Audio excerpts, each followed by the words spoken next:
You want a story? I'll give you a story. But this ain't one of those campfire tales that helps you sleep at night. This is the kind that makes you check the locks. Twice. It all started on a day so hot the devil himself was sweating, out in the Badlands where the law is just a suggestion and God ain't listening.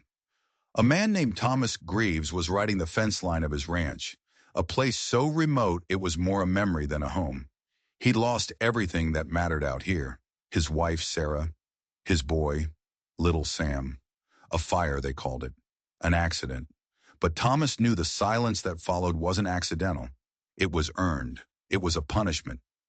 So he kept to himself, fixed what was broken, talked only to his horse. And that's how he almost missed her. He saw a heap of rags near the cottonwoods, probably just trash dumped by a passing wagon. His horse, Old Dust Devil, thought otherwise. The animal stopped dead, ears pinned back, snorting at the air like it smelled a ghost. Thomas was a man who listened to his horse. He dismounted, his hand resting on the colt at his hip. The closer he got, the worse the smell was. Not just trash. It was blood. Fear. The kind of smell that clings to a place where something terrible happened. He nudged the rags with his boot. A sound came from underneath. A whimper. So faint, the wind almost stole it. He knelt down, pulled back a corner of the filthy blanket, and his blood ran cold. It was a girl. Maybe 20, maybe younger. Hard to tell. Her face was a ruin of purple and black. One eye was swollen shut, the other stared right through him. Empty. Her dress was torn to shreds and the dirt was caked on her skin, so thick it looked like a second layer. "Please," she rasped, her voice like dry leaves skittering across rock. Don't touch me." Thomas wasn't a man for words anymore. He just looked. He saw the sharp angles of her ribs, the way her fingers were dug into the dirt like she was trying to hold on to the world. He could have turned around, rode away, left her for the coyotes. No one would have ever known. But he remembered Sarah's last words, whispered through smoke and tears. "Be a good man, Thomas." He didn't know if he was a good man. Not anymore. But he could try. He gently wrapped his own worn coat around her, lifted her up. She weighed nothing, like a bundle of sticks, and set her on his horse. She didn't fight, didn't even flinch. It was like all the fight had been beaten out of her long ago. The ride back to his cabin was silent. The only sound was the creak of leather and the buzz of flies. He didn't know her name. He didn't know her story. He didn't know that by picking her up, he'd just declared war, and that he'd just put a target on his own back so big, you could see it from the gates of hell. Because the men who did this to her, they weren't finished, and they were coming for their property. He laid her down in the spare room, the room that used to be Sam's. It hadn't been opened in 5 years. The air was thick with dust and ghosts. He set a bowl of water and a piece of bread on the nightstand, lit a lantern, and left without a word. The next morning, the food was untouched. The water was untouched. She was in the exact same spot, curled in a ball, staring at the wall. It was like she was waiting to die. The second day was the same. Thomas ate his bacon and beans in silence, the quiet of the cabin pressing in on him. He was used to being alone, but this was different. This was the silence of a broken soul in the next room. On the third day, he found his old harmonica. He hadn't played it since before. He sat on the porch that evening as the sun bled across the sky and played a simple tune, a lullaby Sarah used to hum. He played for a long time. The notes were rusty, just like him. When he went back inside, he saw the water bowl was half empty. It wasn't much, but it was a start. The next day, she ate a corner of the bread. The day after that, she sat up. She still wouldn't look at him, still wouldn't speak, but she was there. She was fighting in her own quiet way. And Thomas found himself fighting too. A part of him he thought was long dead and buried was starting to stir. A week passed like this, a silent routine of shared meals she wouldn't eat and quiet music she would listen to. He was starting to think this was how it would always be, him and the ghost in his son's room. Then one evening, she spoke. He was cleaning his rifle by the fire when he heard it, her voice still fragile, but clear. "They had a mark," she whispered. Thomas stopped cleaning. He didn't turn around, didn't want to spook her. "A mark?" "On their saddles, a black star, with a snake coiled around it." He felt a cold dread creep up his spine. He knew that mark. Every rancher in the territory knew it. It belonged to one man, Jedediah Blackwood, the man who owned the town of Lead Creek, the bank, the saloon, and nearly all the land for 100 miles. A man who bought what he could and took what he couldn't. "What did they want with you?" Thomas asked, his voice low. She was quiet for a long moment. He could hear her ragged breathing. "They weren't after me," she said, and the words chilled him to the bone. "I saw what they were burying." Thomas slowly turned to look at her. Her one good eye was wide, filled with a terror so profound it made his own tragedies feel small. "It wasn't an animal," she choked out. "It was a man, a surveyor from back east. He wouldn't sell his claim." So that was it. Blackwood wasn't just a bully, he was a murderer. And this girl, this broken little thing, was the only witness. He didn't know it yet, but this changed everything. He was no longer just a man helping a stranger. He was a man hiding a witness to a crime committed by the most powerful, ruthless man in the territory. And then it got worse. She held out her arm, pulling back the sleeve of his coat. And there, burned into her skin, was a crude, small brand. It was a black star. They hadn't just beaten her. They had marked her, like cattle, like she was their property. Thomas stood up, his knuckles white on the stock of his rifle. The silence in the cabin was gone, replaced by the low, steady hum of coming violence. He looked out the window into the endless dark. They weren't just coming for her. They were coming for him, too. And they would tear his whole world apart to get to her. The very next morning, the signs began. It started small, a freshly cut strand on his northern fence line. Anyone else might have thought it was a stray steer. Thomas knew better. It was a message. We can get in whenever we want. He rode the property line, his eyes scanning every rock, every shadow. He found boot prints that weren't his. 3 sets. They'd been close, watching the cabin. He said nothing to the girl. She was already living on a knife's edge. Her name, he learned, was Alara. She whispered it one night like it was a secret she'd long forgotten. She didn't offer any more than that, and he didn't ask. A few days later, he found his dog, Gus, lying by the porch. He hadn't made a sound, just lay there, his eyes open, a bit of foam on his lips. Poison? That was another message. We can get to what you love. Ilara saw him burying the old dog. She didn't cry. Her eyes were just hard, like 2 stones. She walked back inside the cabin, and when he came in, she had the old double-barreled shotgun down from the mantel. "Show me," she said. Her voice didn't shake. So he showed her how to load it, how to brace it against her shoulder, how the kick would feel like a mule. He watched her thin arms struggle to hold its weight, but her gaze never wavered. That night, the watching stopped being so subtle. He saw a flicker of light on the ridge overlooking his land. A campfire. They weren't hiding anymore. They were waiting, daring him. Thomas knew he had one chance. He had to go to the law. The next day, he rode into Lead Creek. It was a town suffocating under Jedediah Blackwood's thumb. The Blackwood Star was burned into the saloon sign, the general store, even the church steeple.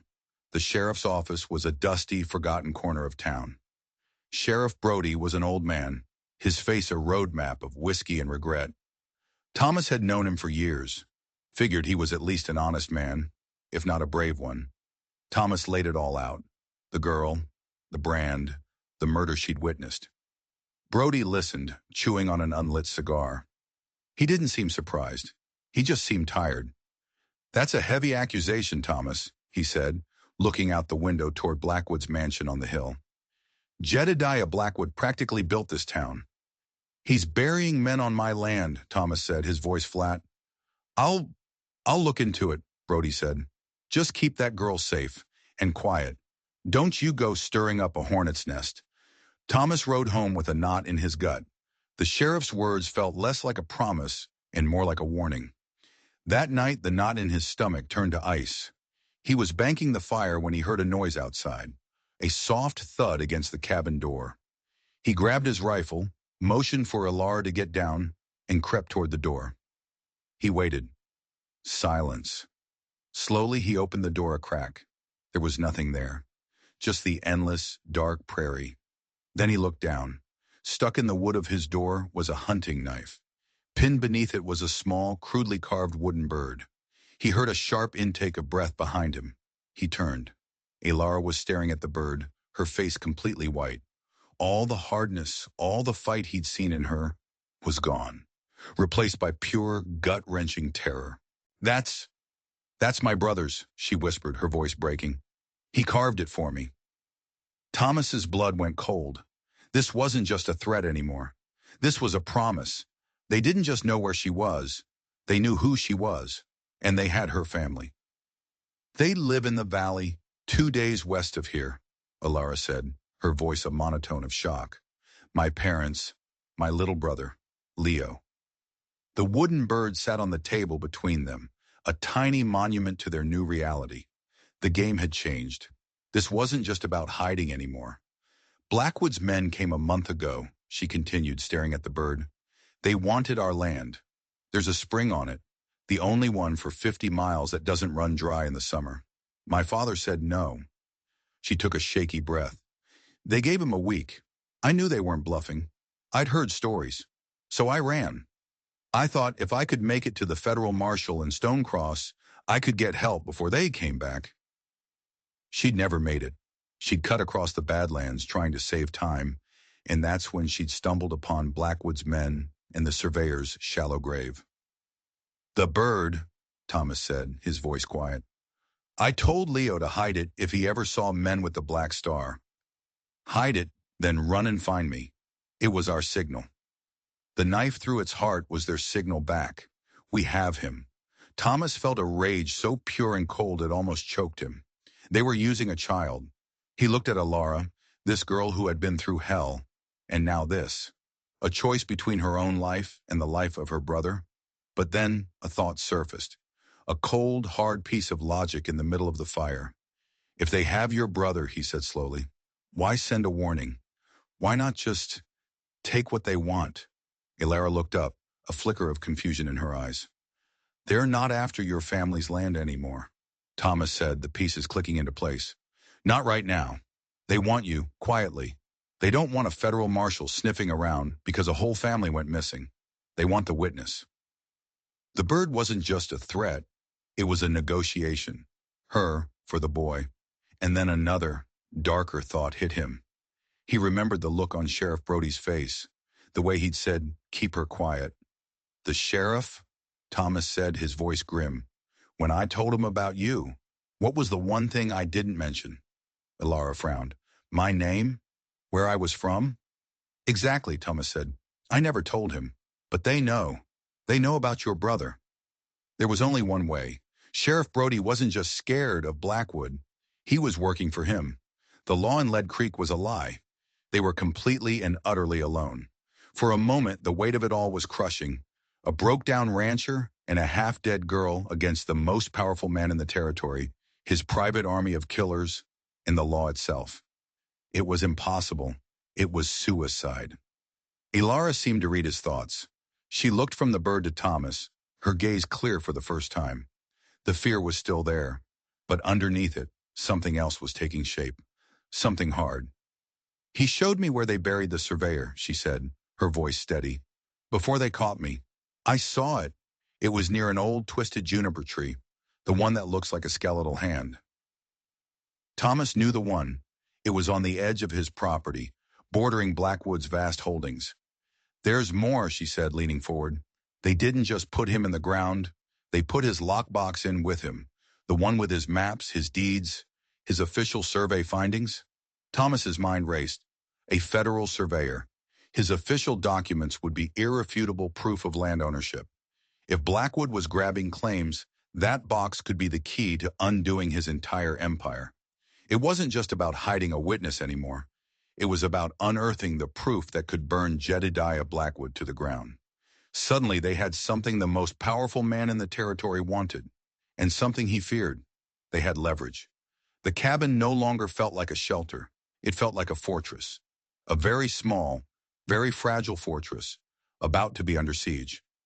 Thomas looked at the shotgun resting against the wall, then at Alara.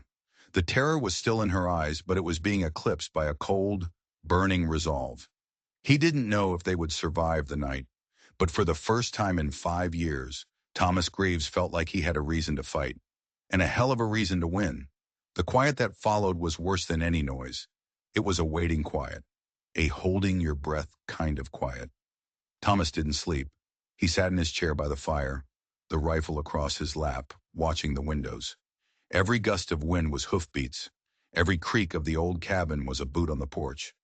Ilara was in the back room, the shotgun in her hands. He knew she wasn't sleeping either. The first move came just before dawn. A single rider silhouetted against the graying sky on the ridge. He just sat there on his horse, not moving. A sentinel. It was Silas Kane, Blackwood's top man, an ex-bounty hunter with a face like a tombstone and eyes to match.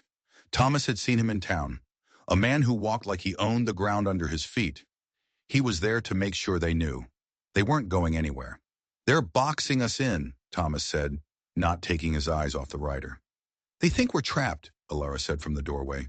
She was holding a cast-iron skillet like a weapon. "They think we're just waiting for them to come." "Are we?" Thomas asked. "My brother is still out there," she said, her voice low and fierce. "We're not waiting. We're going to get him." And just like that, a plan began to form. A crazy, desperate, impossible plan. They couldn't fight Blackwood's army head-on. They couldn't outrun them with Silas Kane watching their every move. So they had to do the one thing no one would ever expect. They had to attack. They needed that lockbox. It was the only card they had to play. If they could get it, they could trade it. Not to Blackwood, but to the federal marshal in Stonecross. Proof of murder and land fraud in exchange for federal protection and the rescue of her family. But the box was buried out in the open, right under the nose of Blackwood's men.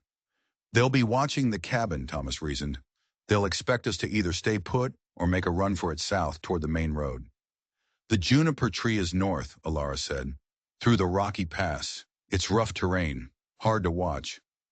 "We go tonight," Thomas said, "under the cover of the new moon. But we can't just leave. They'll see the cabin is empty."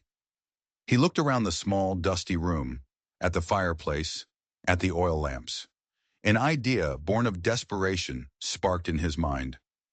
"We're going to have to leave a light on for them," he said with a grim smile. They spent the day preparing. Thomas filled every lamp with oil. He rigged a long, slow-burning fuse from a piece of rope soaked in kerosene. He gathered what little food they had, 2 canteens of water, and every round of ammunition he owned. Ilara found an old tattered dress of his wife's. She tore it into strips, making bandages. She sharpened the kitchen knives. She moved with a purpose that scared him a little. The girl he'd found in the dirt was gone. A warrior was taking her place. As dusk settled, casting long, menacing shadows across the land, the rider on the ridge was joined by 2 more. They were getting ready. Thomas and Ilara stood by the back window, watching the darkness gather. "Once we leave, there's no coming back," he said. "This place was never my home," she replied, her gaze fixed on the northern pass. "My home is with my family, and I'm going to get it back." He lit the fuse. It sputtered to life, a tiny snake of fire eating its way slowly toward a puddle of oil near the main lamp. They had maybe an hour. They slipped out the back, into the deep shadows behind the woodshed. They moved low and fast, using every rock and gully for cover. The air was cold and the silence was absolute. Behind them, the cabin glowed with warm, inviting light. A perfect target. Ahead of them lay the dark, treacherous pass and a shallow grave that held either their salvation or their death. They were halfway to the pass when they heard it. A shout from the ridge. Then another. Then the entire cabin exploded in a ball of fire and splintered wood. Thomas had done his job too well. The slow-burning fuse had worked its way to the main oil lamp, which had tipped over, igniting the curtains, the old wooden table, everything. The blast lit up the night sky. From the ridge, it would look like they'd been silenced for good, like their whole world had just been wiped from the map.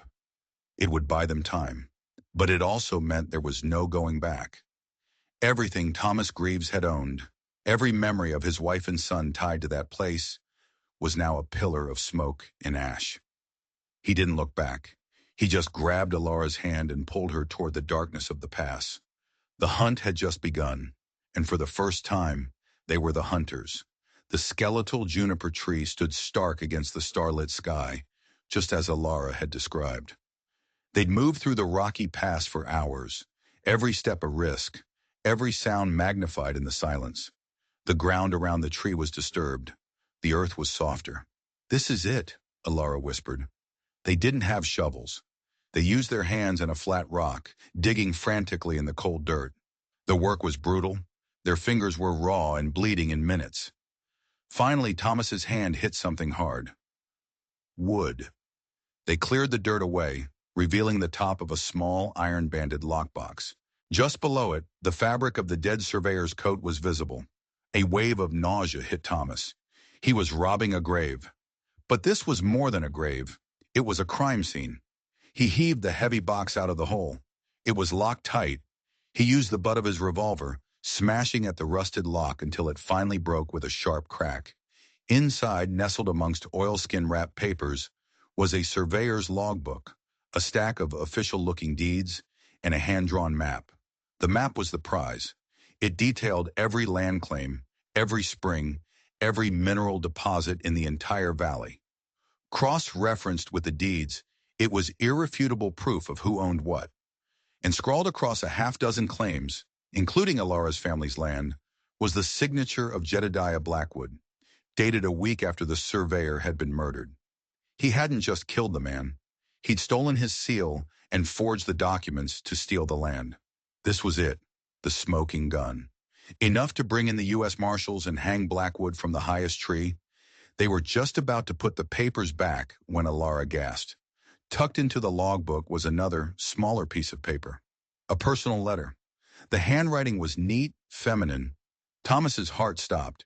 He knew that handwriting. He would know it anywhere. It was from his wife, Sarah. He snatched the letter, his hands shaking so violently he could barely read it. It was dated the day before the fire, the day she died. It was addressed to the surveyor. "Mr. Abernathy," it read, "I have the information you requested. The records from the county clerk's office prove it. Blackwood's original land grant is fraudulent. He never had a legal claim to the Northern Valley. He's been running his entire empire on a lie for 20 years. I fear he knows I've been looking into this. I've hidden the original county ledgers. If anything happens to me, look under the hearthstone of our cabin. Be careful. This man is more dangerous than anyone knows." Thomas read it again, and again. The world tilted on its axis. The fire, it wasn't an accident. His wife and son hadn't been a casualty of fate. They were murdered.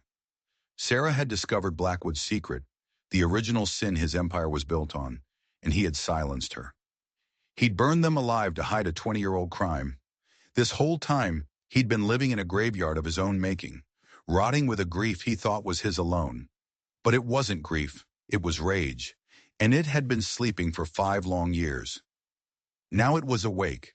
This was never just about a girl named Alara. It was never just about a murdered surveyor. It had always been about Sarah, his whole life for the past 5 years, his isolation, his pain. It all led back to this man, Jedediah Blackwood.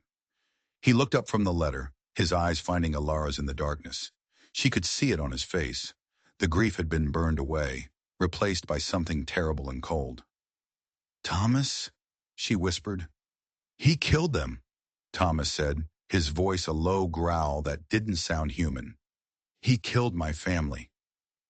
Before they could process this earth-shattering revelation, they heard a sound that froze the blood in their veins. The baying of hounds, close and getting closer. The fire at the cabin hadn't fooled them for long. Silas Kane was a tracker. He'd have seen their tracks leading north. They were exposed, trapped. The lockbox in their hands, the truth of 2 massacres burning in their minds. They ran, but there was nowhere to go. The dogs were closing in. They could hear men shouting, the thunder of hoofbeats behind them. This wasn't about justice anymore. This was about survival, and the odds had just dropped to 0.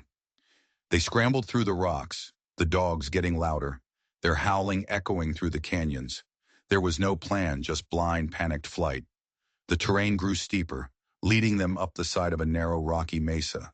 Below them, they could see the flicker of lanterns weaving through the darkness. Kane and his men. "This way!" Thomas yelled, pulling Alara up a steep ledge.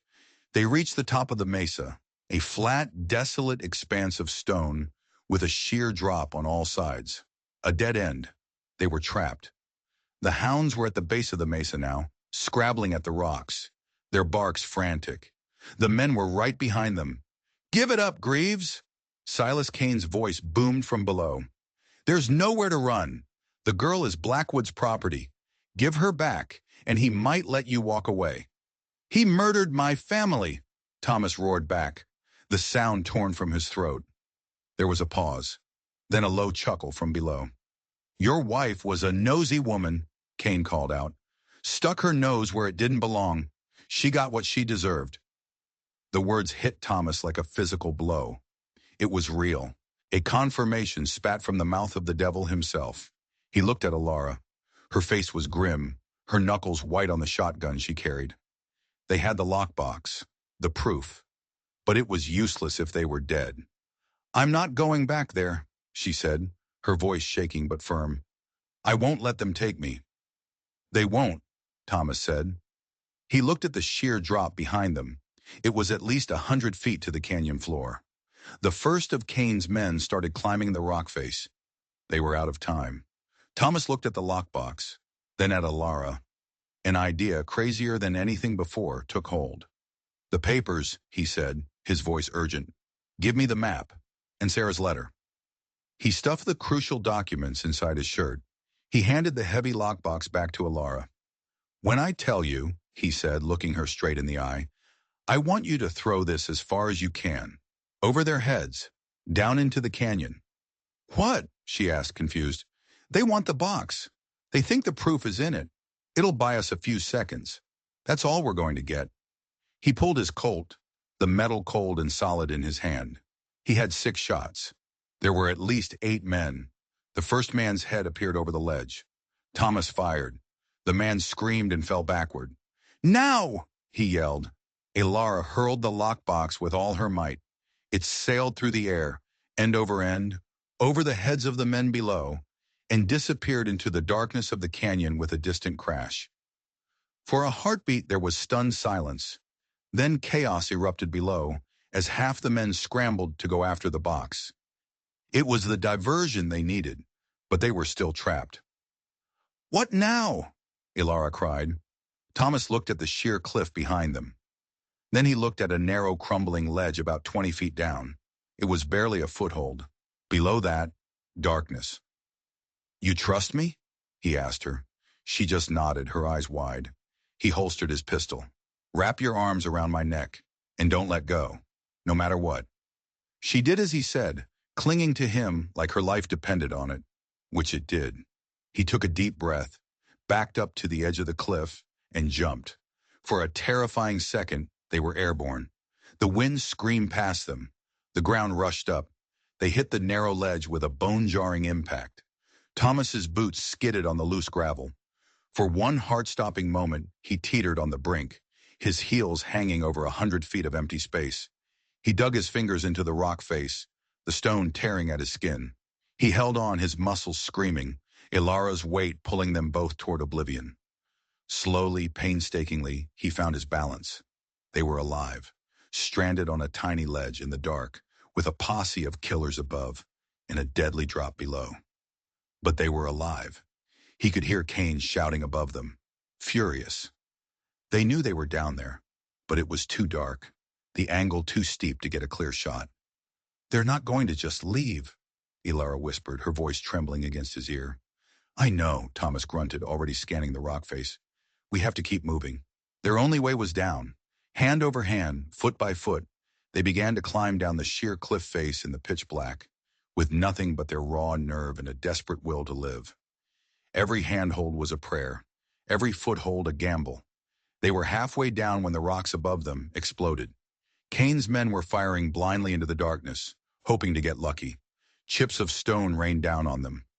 Thomas shielded Alara with his body as best he could. They pressed themselves flat against the cliff, praying the volley would stop. When it did, Thomas knew they had only minutes before the sun started to rise. If they were caught on this cliff face in the light, they were dead. They had to get to the canyon floor, and what was waiting for them down there could be even worse than the men above. They reached the canyon floor just as the first hint of gray lightened the eastern sky. They were bruised, bleeding, and exhausted, but they were alive. The lockbox lay smashed on the rocks nearby, its contents scattered. Kane's men would find it soon enough and realize they'd been tricked. "We have to keep moving," Thomas said, his voice raw. "We need to get to Stonecross. It's 2 days' walk from here, if we're lucky." 2 days, without food, with barely any water, and with Kane's men hunting them. Their chances were slim to none. They stumbled through the canyon, the rising sun casting long, ominous shadows. Every sound made them jump. They were prey, and they knew it. By midday, the heat was unbearable. Their canteens were almost empty. Ilara was starting to falter, her steps becoming unsteady. Thomas knew they wouldn't make it. Not like this. They found a small, shallow cave, barely an overhang in the rock, and collapsed in the shade. The silence of the desert pressed in. "We're not going to make it, are we?" Ilara whispered, her voice hoarse. Thomas didn't answer. He was staring at the crumpled papers he'd pulled from his shirt. The map, the deeds, Sarah's letter. Proof. It felt so heavy and so useless. He thought of his son, Sam. He thought of Sarah's last words. "Be a good man, Thomas." What did that even mean now? Was it good to lead this girl to her death in the desert? Just as despair began to set in, he heard something. A faint clinking sound. Metal on rock. He grabbed his pistol, pulling Ilara deeper into the cave. He peered out. Coming down the canyon wasn't Silas Kane. It was an old man, leading two scrawny-looking mules loaded with mining equipment. An old prospector. Thomas recognized him. His name was Jebediah, a crazy old hermit who lived in the hills. Thomas had given him a bag of flour and some bacon a few months back, when the old man had wandered onto his property, half-starved. It was a long shot, a wild gamble, but it was the only one they had. Thomas stepped out of the cave, his hands raised. The old prospector stopped, his eyes squinting. "Greaves?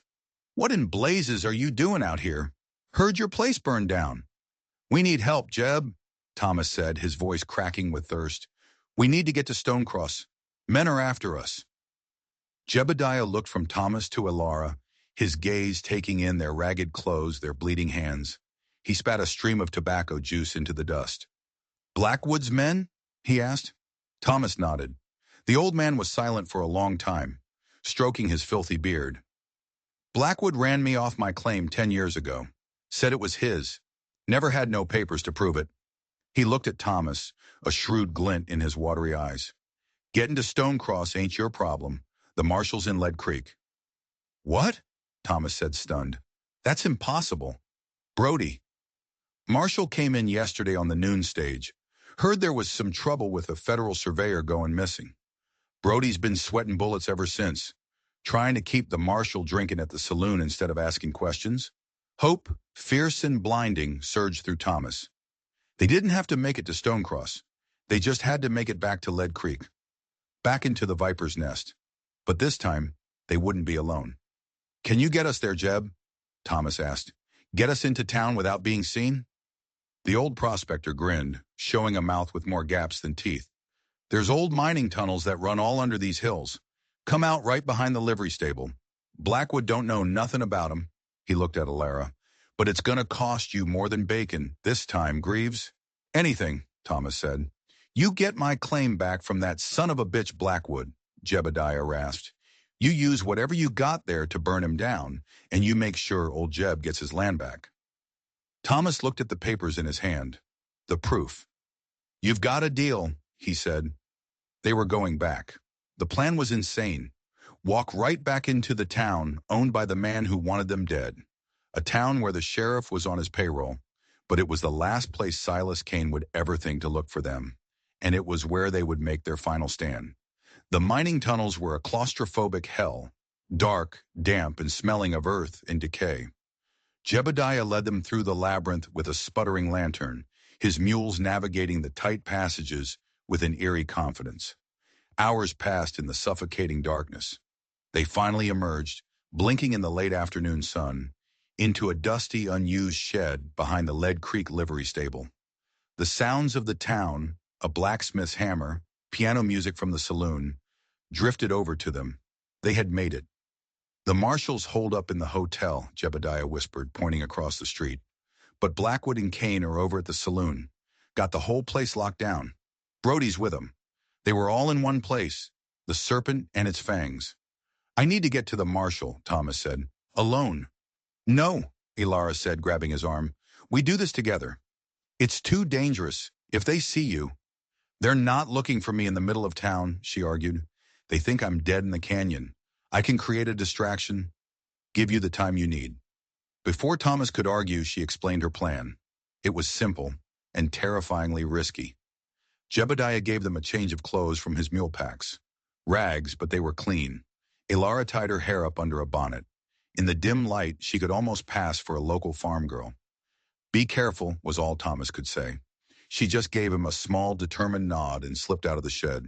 Thomas watched her go, his heart pounding in his chest. Then he turned to Jebediah. You ready for this, old man? Jebediah hefted a rusty pickaxe onto his shoulder. Been ready for 10 years. They waited. 5 minutes stretched into an eternity. Then it happened. A commotion from the other end of the street, shouting. A woman's voice raised in a desperate plea. Thomas peeked out. Elara had overturned a fruit cart in front of the general store. She was arguing with the owner, causing a scene, drawing a crowd. Crucially, she was drawing the attention of the 2 thugs Blackwood had posted outside the saloon. They were grinning, heading over to see the fun. It was the opening he needed. Thomas and Jebediah slipped out of the shed, crossed the street, and went in the side door of the hotel. The lobby was empty. The clerk was staring out the window at the commotion. Marshal's room? Thomas asked him. Second floor, end of the hall, the clerk said, not even turning around. They took the stairs 2 at a time. The door at the end of the hall was closed. Thomas could hear a man humming inside. He took a deep breath, raised his hand, and knocked. The door opened.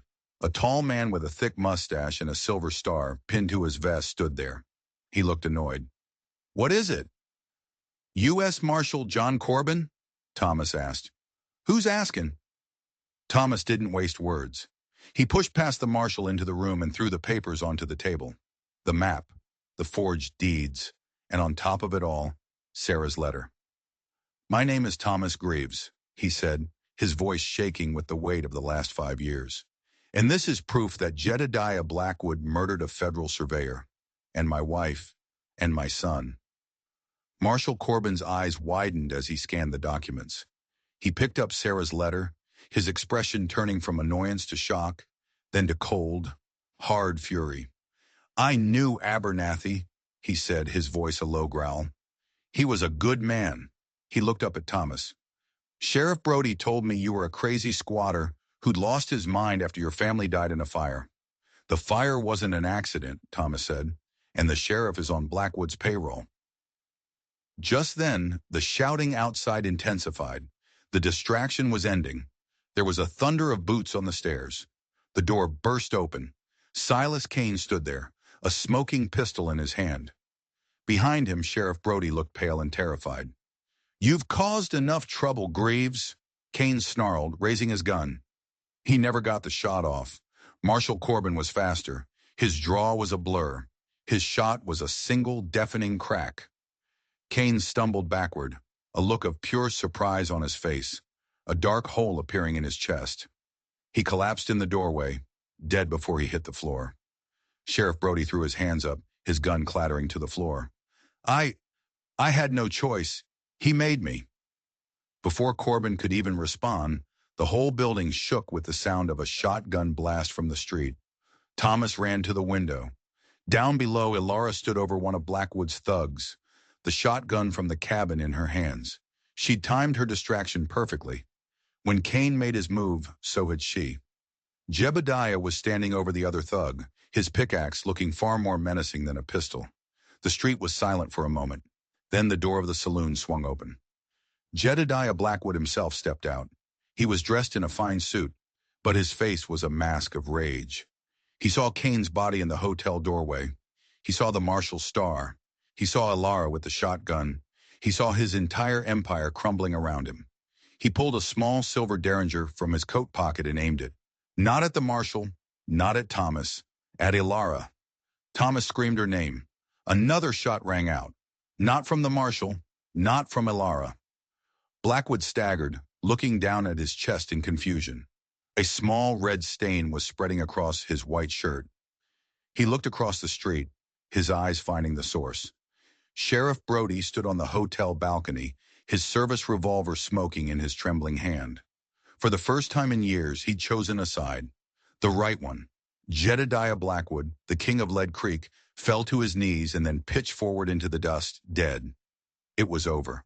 The street was filled with stunned townspeople. Thomas ran down the stairs and out into the street. He went straight to Ilara, who was staring at Blackwood's body, the shotgun hanging loosely in her hands. He gently took it from her.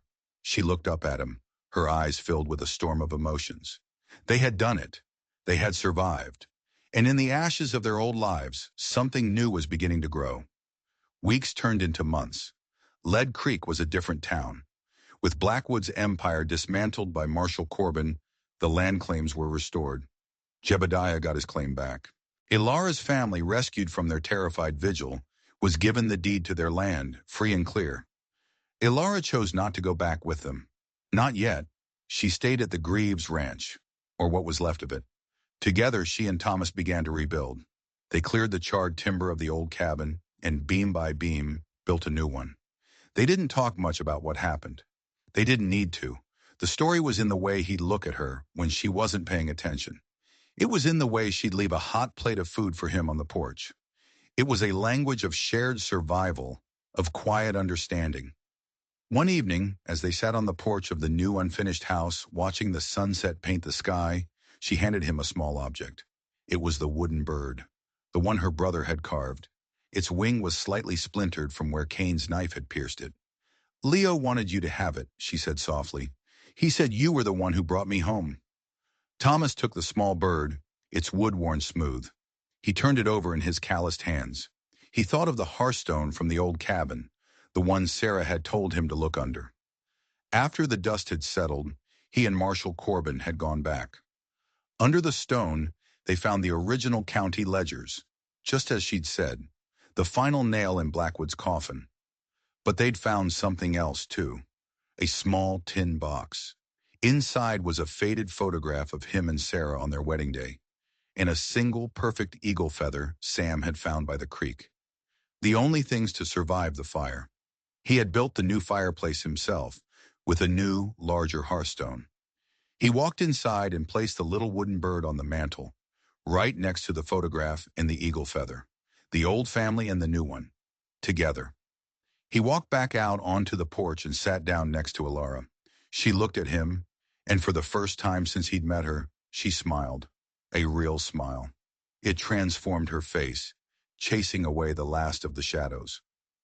"You know," she said, "for the longest time I thought surviving was just about not dying."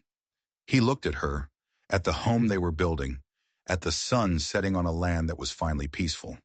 "What is it about then?" he asked. She reached out and took his hand, her fingers laced with his. "It's about having a reason to see the next sunrise." They sat there in silence, hands clasped, watching the stars come out one by one in the vast, quiet sky. The ghosts of the past were still there.